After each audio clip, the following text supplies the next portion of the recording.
where all opinions matter. It was December 1997 when I fell in love with Kobe's game. Lifelong Michael Jordan fan. Of course, growing up in Chicago, who didn't love Michael Jordan if you're a basketball fan? Unless you were my best friend in high school, Bruce. He was a Dominique Wilkins fan. That's a story for another day. But I remember watching that game, as I did all Bulls games, and of course we had seen flashes of Kobe and him going to the All-Star game later on that year or whatever. But we seen Kobe.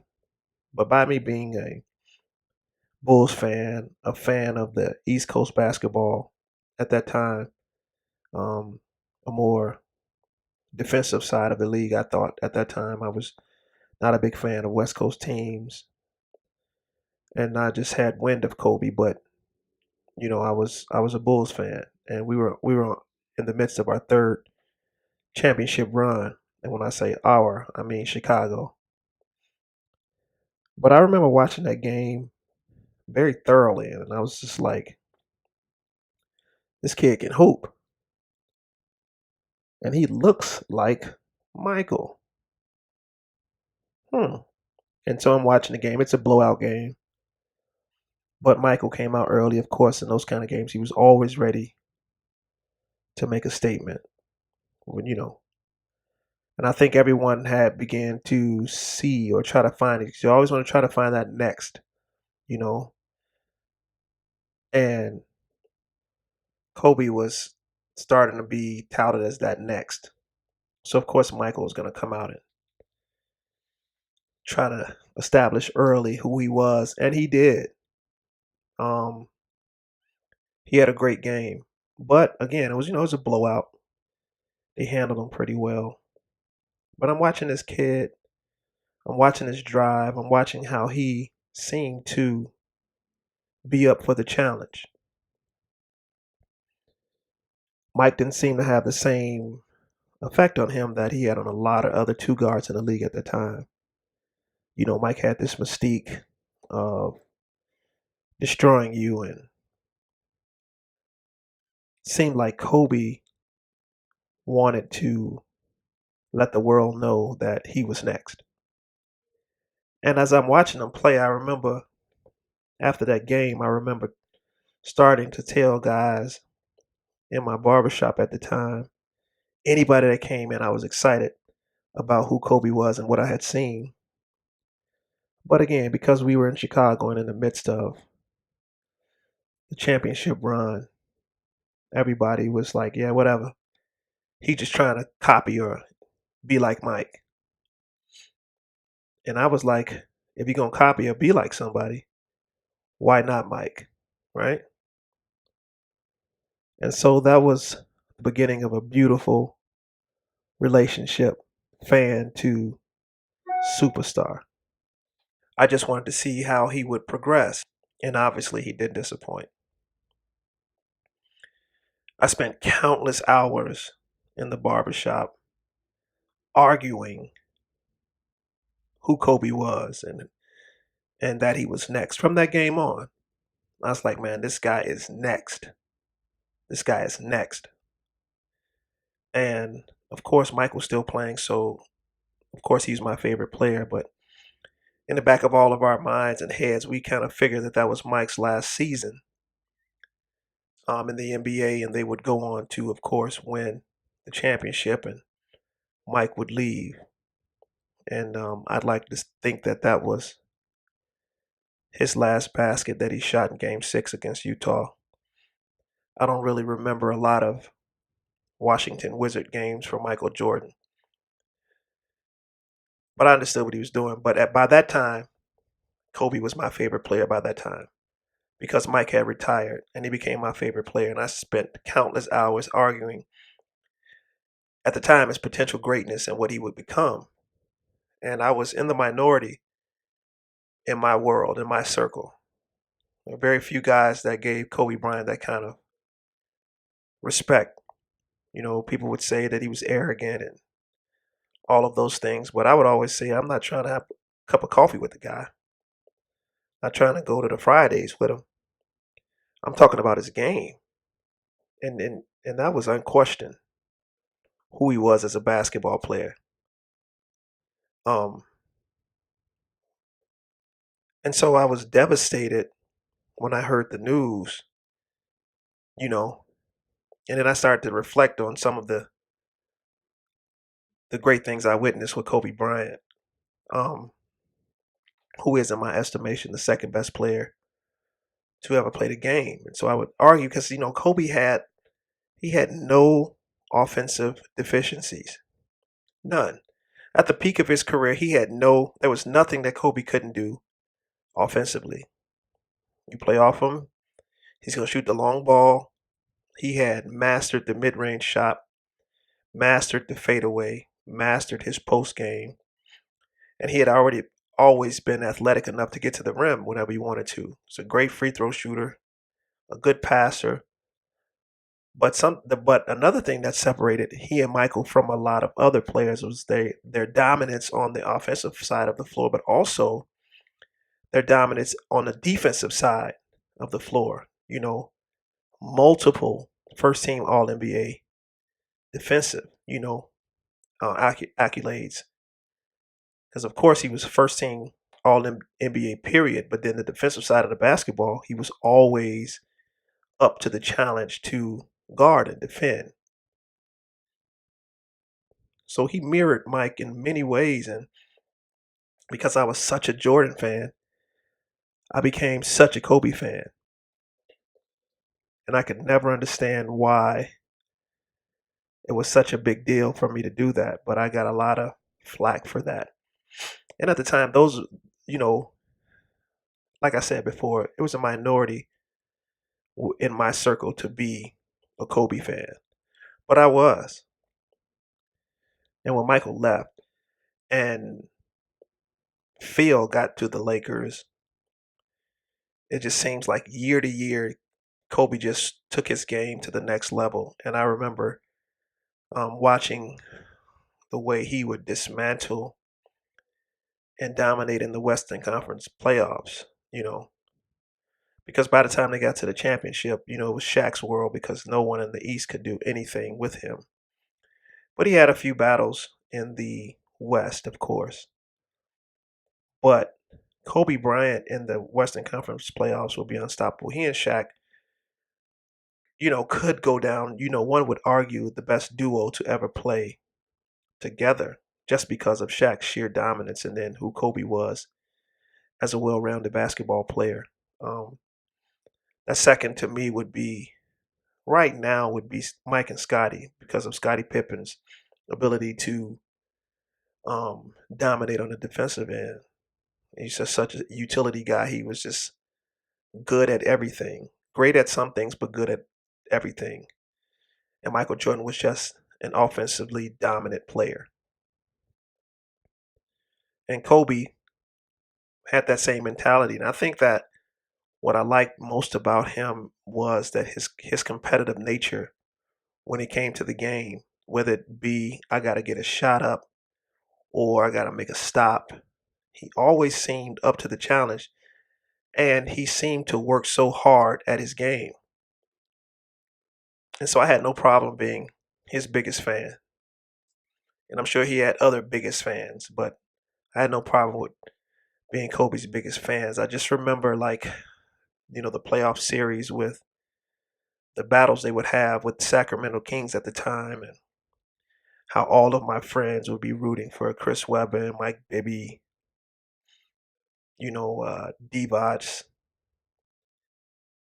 Peja. They were all for them, but I was a big Kobe fan, and he would always seem to step up to the challenge when necessary to get buckets when they would play the Spurs.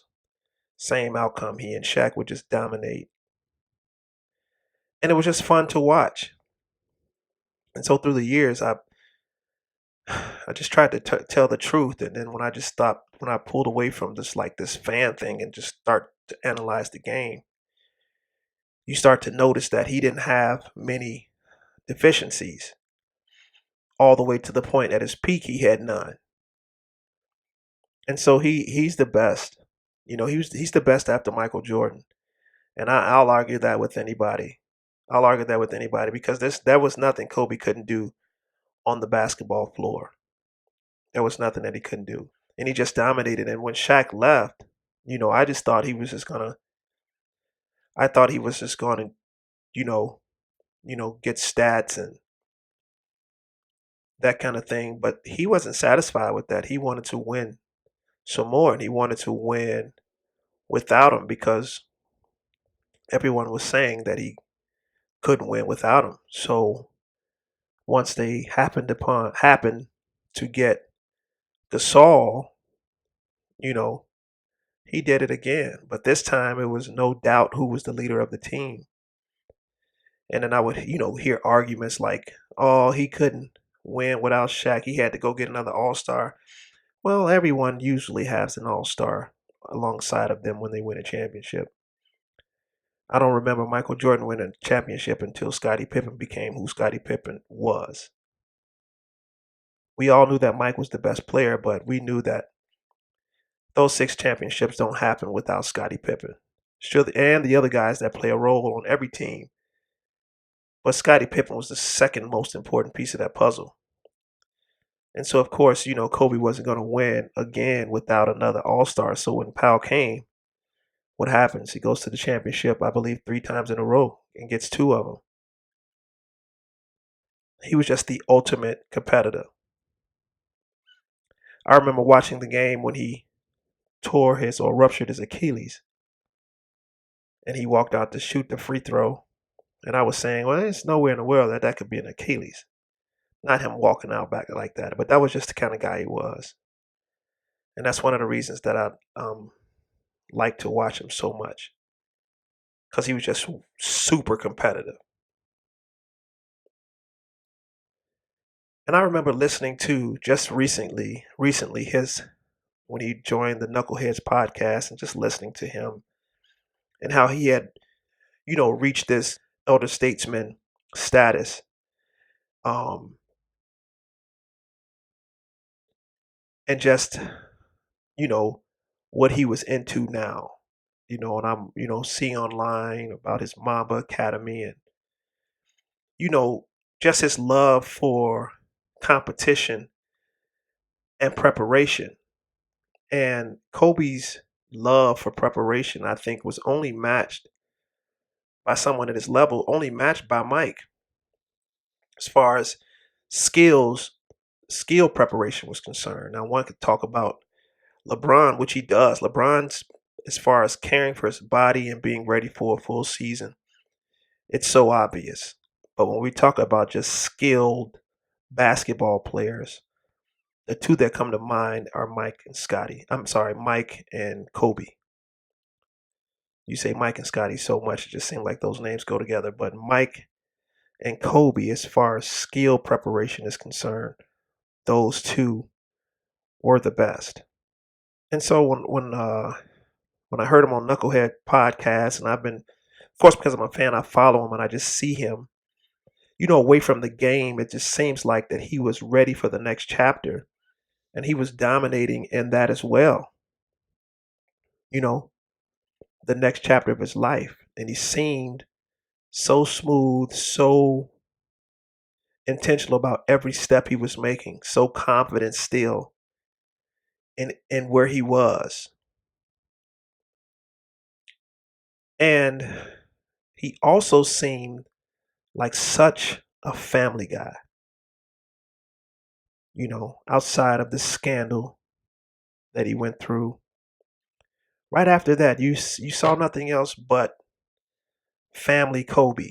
And no one's perfect, but it did seem like he worked really hard to get back to that status where he would be a husband and a father. And that's what it seemed like. I would follow him on social media, his wife on social media, and it seemed like they did a lot together. So when I heard the news that he had died, I think like everyone else that heard it, I was just shocked. first, because the how fake news is so rampant. First thing you think about when you think about celebrity, especially a celebrity who you've been watching and paying attention to for so long, you just want to think that it's fake. But once it start confirming with other outlets, I was so hurt, and I remember talking to my wife about it, and I was like, "Honey, I can't understand why." I liked the guy. I was a fan of his work. I was a fan. Michael Jackson when he died and all of those things. Didn't affect me like this one. And then I heard Shannon Sharp say something. It's like we met this guy when he was 17 years old, still a kid, and we get to watch him mature in everything because of him being a star. I can remember the big controversy about him marrying so young, and a lot of people were saying he wasn't ready for that. And then I just watching him go through his growing pains, and I really at age 19 is when I really start. When he was 19, the second year in the league, after that December game is when I started paying close attention to him, and then I just watched him grow as a player and as a man. And it seems like that person is a part of your family, even though you've never met him, had a conversation with him, no type of interaction. But I felt emotionally tied to him because I was a fan, and that's what a real fan is. Not a weird one, but just a real fan. And I just thought it was so tragic. And when as the news was, reports kept coming out, and then you find out his daughter died with him, and then you find out the other seven people on the aircraft with the other two girls, and it was just so tragic. It felt so bad to hear that news because I think I was ready to see what else he was going to do because the way he or the player he became, if you listen to him early in his career, he said he was going to become that player. And he became that player. And it was a result of working hard. He was the practice, perfect practice makes perfect personified. An accomplished player. He was the epitome of that. Because what he sought out to accomplish on the basketball floor, he did that. And then that sort of mentality carried over into his post career. And it let me know that it's all about preparation, it's all about vision, setting goals, and finding out what you need to do to make those dreams come true. And it's essentially all about hard work. And those people who don't